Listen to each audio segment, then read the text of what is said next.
కొత్త బిజినెస్ కోసం ఆలోచిస్తున్నారా? ఈజ్ ఆన్ డిస్ట్రిబ్యూషన్ కోసం కాల్ చేయండి 9154729854.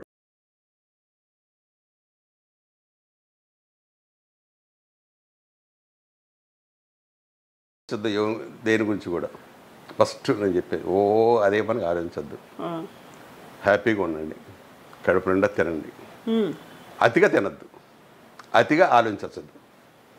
ఆలోచన ఉండాలి, అతిగా ఆలోచించద్దు, చాలు. ఇంకంతకని ఇంకేం అవ్వాలి. దేవుడికి పూజలు మెడిటేషన్ అవన్నీ వేస్ట్ అంట. దేవుడు నాకున్నాడు, నేను చేసిన హోమాలు, నేను చేసిన ఇన్ని అన్నీ కాదు.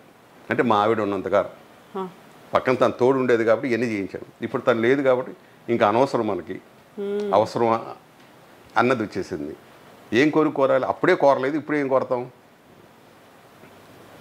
కోరికలు ఉంటేనే కదమ్మా కోరుకునేది. దేవుడి దగ్గర అప్పుడు వెళ్ళినా కూడా నేనేం కోరేవాడు కాదు, బయటకు వచ్చి అనేవాడు. నేనేంటి ఆయన ఏం అడగలేదు, మీరు అడిగినా అడగపోయినా ఆయన ఇచ్చేది ఇస్తారు. ఎందుకు చేస్తూనే ఉంటాడు. తను మెడిటేషన్ బాగా చేస్తాను. మీరు మెడిటేషన్లు యోగాలు ఎన్నోసార్లు చెప్పేది. మెడిటేషన్ టెన్షన్ ఉంటే కదా, పీస్ఫుల్ మైండ్ కావాలనుకొని చేయాలి, లేకపోతే ఎందుకు నేను ఆల్రెడీ ఎప్పుడు ఏం ఆలోచించను, ఇంకెందుకు నాకు అనేవాడిని. ఒకసారి పిల్లలు బాగా గొడవ చేస్తారు, బాబా వీళ్ళు గొడవ ఎక్కువైపోయింది, నేను మెడిటేషన్ నాకు డిస్టర్బెన్స్గా ఉందని, బాగా డిస్టర్బ్ అయిపోతున్నాడు. అది నువ్వు గొడవ ఎందుకు అనుకుంటావు? దాని మ్యూజిక్ అనుకో, ఎంజాయ్ చేయి. అది మ్యూజిక్లాగా అనుకో. నువ్వు గొడవ అనుకుంటే గొడవగానే వినిపిస్తానే ఉంటుంది. అలాగే నువ్వు మ్యూజిక్ అనుకో, లేదా ఓం అనుకో, మనసులో అది నాకు ఓంకారం వినిపిస్తుందని చెప్పి అనుకో, డెఫినెట్గా నీకు అసలు ఆలోచన రాదు. వెళ్ళిన తర్వాత మీరు చెప్పింది కరెక్ట్ అది ఒప్పుకుంది. మరి మీరు కూడా ఎంత ఇదిగా మీరు ఆలోచిస్తే మీరు చేయొచ్చు కదా, నాకు అక్కర్లేదు అనిపిస్తుంది. దేని గురించి మెడిటేషన్ చెప్పు? మనశ్శాంతి కోసం అనుకుంటాం. నేను మనశ్శాంతిగా ఉన్నానుగా, హ్యాపీగా ఉన్నాను. టయానికి నాకు తిండి పెడుతున్నావు, టయానికి నాకు ఏం కావాలి, షూటింగ్లు ఉన్నాయి, ఇంకెందుకు నాకు ఇవన్నీ? ఏం కావాలి అన్నీ జరుగుతున్నాయి, ఇబ్బంది నేనే పడట్లా. 100% నాకు చాలు, ఏ డిస్టర్బెన్సెస్ లేవు, ఇంకా లేవు. ఎందుకు నేను టెన్షన్ పడాలి అని మా ఇద్దరికి ఇదే. దండం పెట్టుకుంటారా? అది కూడా లేదు, లేదండి. రోజు ఇంట్లో దండం పెట్టుకుంటారు, పూజలు ఒక చేశాను, చెప్పాను. అదే ఇప్పుడు మీ కొడుకు కోడలు అలా పూజలు చేసినప్పుడు, ఇంట్లో ఏదన్నా ఉన్నప్పుడు ఓకే వాళ్ళతో అది ఉంది. అది ఎందుకంటే మనం నేర్పించాలి వాళ్ళకి, ఈ ఆచారాలు అనేది నేర్పించాలి, లేదా మూర్ఖులా తయారవుతారు. ఆ భయం, దేవుడు అనేవాడు ఒక ఉన్నాడు భయం అని. నా మనవాళ్ళు పూజ చేయమంటారు, దండం పెట్టుకున్నాను. ఈ శుక్లాంబరదం నేర్పిస్తా. గురువే సర్వలోకాన విషయ బహురోగ నిధే సర్వజ్ఞాన దక్షిణామూర్తి అని ఆయన గురించి ముందు రోజు ఒకసారి అనిపించమంట. నేనే చెప్తా, ఇక్కడి నుంచి నేను కూర్చొని చెప్తుంటే వాళ్ళు చెప్తుంటారు, మనవాళ్ళు కానీ మనవాడు కానీ వీళ్ళు కూడా. అయ్యో అంతేగాని వ్యతిరేకం కాదు. వాళ్ళకని నేర్పించకపోతే ఒక భయం, దేవుడు ఉన్నాడు, మనం మంచి పనులు చేయాలి. మా పిల్లలు అంటారు దేవుడు కొడతాడు, దేవుడు తిడతాడు, ఇలా అంటుంటుంది మా మనవరాలు. తప్పు చేయకూడదు, సరైన మార్గంలో వెళ్ళాలి, మంచి మార్గం. అది ఇవన్నీ చెప్తాను ఉంటా, పిల్లలకు చెప్పాలి. అతి శాదస్తం వాడిలాగా ఈడిలాగా అని అవి నేర్పించకూడదు పిల్లలకి. రెమెడీస్ ఉన్నాయి, గాయత్తులు కట్టుకోవాలి, అంత చాదస్తంగా నేను దెబ్బ తగిలిందా సున్నం వేసుకో, ఇమీడియట్ సున్నం వేసుకుంటే తగ్గిపోద్ది. బెస్ట్ ఇది. దాని గురించి ఏదో దెయ్యాలు వచ్చేసినాయి, ఇవి వచ్చినాయి, దానివల్ల దెబ్బ తగిలింది, ఇలాంటివన్నీ మూర్ఖపు అలవాటు అంట. నేను మరి అంతది అలకూడదు. పిల్లలకి ఇష్టమైతే దండం పెట్టుకో, లేదంటే లేదు, అంతే. మా మనవడు ఉన్నాడు, వాడు పరీక్ష రోజు దండం పెడతాడు, పెన్ను పేపర్ సర్టిఫికెట్లు, ఏరా దేవుడు ఏమైనా వచ్చి చెప్తాడరా, చెవులు అని చెప్తాడరా అన్న. కాదులే తాతయ్య వాళ్ళ పరీక్ష, వచ్చి కాడకి దండం పెడతాడు. మిగతా రోజులు పట్టించుకోడు పెద్దోడు మనవడు. అది మరి అలాంటివి మనం నేర్పించకూడదు పిల్లలకి. వీళ్ళంత వరకు ఒక మంచి చెబితే వాళ్ళు భవిష్యత్తుకి హెల్ప్ అవుతుంది. అదొక్కటే నా ఆలోచన, అంతే. మిస్సెస్ ఎలా పోయారు? Heart attack.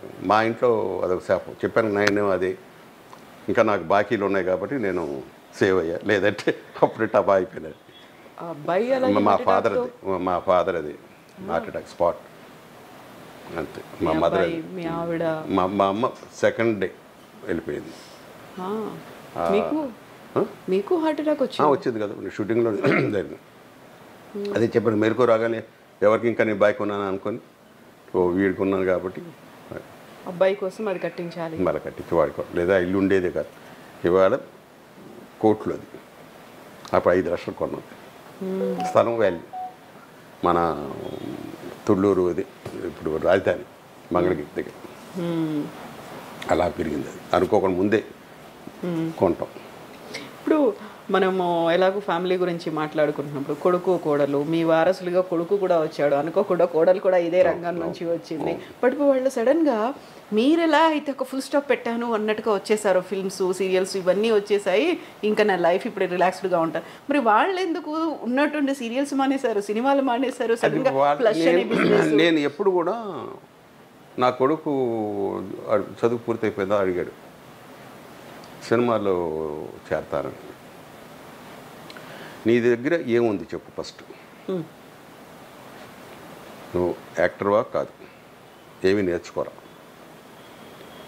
కొన్ని కరాటీ గిరాటీ ఇలాంటివి నేర్చుకున్నావా లేదు, కొన్ని డ్యాన్స్ నేర్చుకున్నావా అది లేదు, ఎలా సినిమా యాక్టర్ అవుతావు అని ఫస్ట్ కనకాల దేవదాస్ గారు అని ఒక ఆయన ఉన్నారు, ఆయన దగ్గరికి వెళ్ళి నేర్చుకో. ఒక 1 year సంవత్సరం 2 years నేర్చుకో, ఆ తర్వాత నువ్వు ట్రై చేయి. నేను ట్రై చేయను, నువ్వు ట్రై చేసుకోవాలి. రికమెండ్ కూడా చేయనని చెప్పి లేదు, నేను రికమెండ్ చేయను, నేను చెప్తే ఇచ్చేస్తాను అనుకోబాకు, నీ టాలెంట్ చూసి వాళ్ళు ఇవ్వాలి అంటే. వాడు అలాగే చేరాడు ఈ 2-3 ఏళ్ళు. వాడిని అప్పుడప్పుడు మధ్యలో టెస్ట్ చేసేవాడిని, డైలాగు గట్టిగా చెప్తున్నావా, డిక్షన్ ఎలా ఉంది, జనంలో లాంగ్ నుంచి చెప్పాలంటే ఏ సౌండ్లో చెప్పాలి, దగ్గరుంటే ఏ సౌండ్లో చెప్పాలి అంటే చెప్పాడు.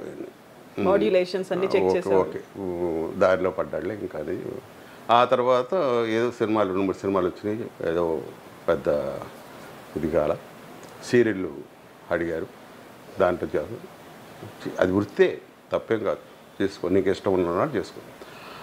ఆ తర్వాత అక్కడ చుట్టేయడం మొదలుపెట్టారు ఆ సీరియల్స్, వాడికి నచ్చలా, గబగబా అయిపోయిందని చెప్పి రోజుకి 7 సీన్లు 10 సీన్లు 20 సీన్లు 2 కెమెరాలు పెట్టి 3 కెమెరాలు పెట్టి తీసుకుని చుట్టేస్తున్నారు డాడీ గారు. నీకు ఇష్టం ఉంటే చెయ్యి, లేదు వేరే పని చేసుకో. అక్కడికి వెళ్ళామంటే మన పని ఆడు ఎలా చుట్టాడో మనకు అనవసరం, చెప్పింది చేసేయాలి, అది చెప్పింది మనం చేయటం అంతే మన డ్యూటీ, మిగతాయి మనకు అనవసరం. ఒకడేమో ద్రాక్ష పళ్ళతో బ్రహ్మాండం తీస్తాడు, ఒకడేమో బత్తాయిలు తీస్తాడు, ఒకడు రాళ్ళతో తీస్తాడు, అది మూసుకొని మనం చేయటమే అని ఇలా చెప్పి సరే తమిళ్లో కవర్ వచ్చింది రాడాన్ని, వాయి బాగా సక్సెస్ అయిపోయాడు. ఇక్కడ కూడా అదే సేమ్, మధ్యలో మానేశాడు.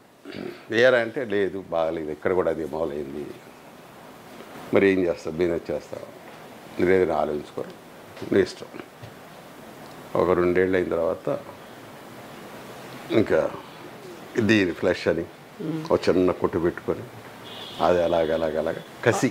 అందులో కొడుకు శ్రీకర్, కోడలు సంతోషి ఇద్దరు కలిసి, తను కూడా మాకు తెలుగు సినిమాలో బోల్డంత పరిచయం ఉంది, సీరియల్స్ చేసి తను కూడా టక్కున వదిలేసి ఇద్దరు అనుకొని చేశారు, ఇద్దరు అనుకొని ఇలా కాదు మనం బిజినెస్ అనుకున్నారు. వాళ్ళకి కుదిరింది, ఏది అవసరమో అది కరెక్ట్గా పట్టుకున్నారు. జనాలకి ఏది అవసరమో, ఇప్పుడు ఆ అమ్మాయికి ఉన్న పేరు అసలు మామూలుగా ఇంత కాదు. వాళ్ళు చెప్తుంటారు, బెంగళూరు షూటింగ్ వెళితే వాళ్ళు చెప్పేవాళ్ళు ఎంతమంది ఫ్యాన్స్ ఉన్నారండి ఇక్కడ ఆవిడకి. తెలుగు ఫ్యాన్స్ మర్చిపోలేదు, కన్నడ వాళ్ళు అంటమ్మా. అందుకని ఇప్పుడు కన్నడలో కూడా వాళ్ళు చేస్తున్నారు. ఇప్పుడు కన్నడం కూడా అమ్మాయికి రాదు, కానీ వచ్చి రాని దీంతో మేనేజ్ చేస్తూ ఇప్పుడు మెయిన్ అక్కడ కూడా ప్లానింగ్ ఉంది. And for more videos, please subscribe to iDream. Please subscribe to iDream. Please subscribe iDream. And please subscribe to iDream.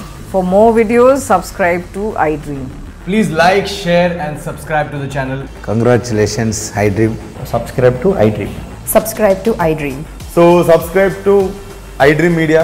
iDream ki iDream team andarki huge congratulations. Please subscribe iDream Media. Please subscribe to iDream.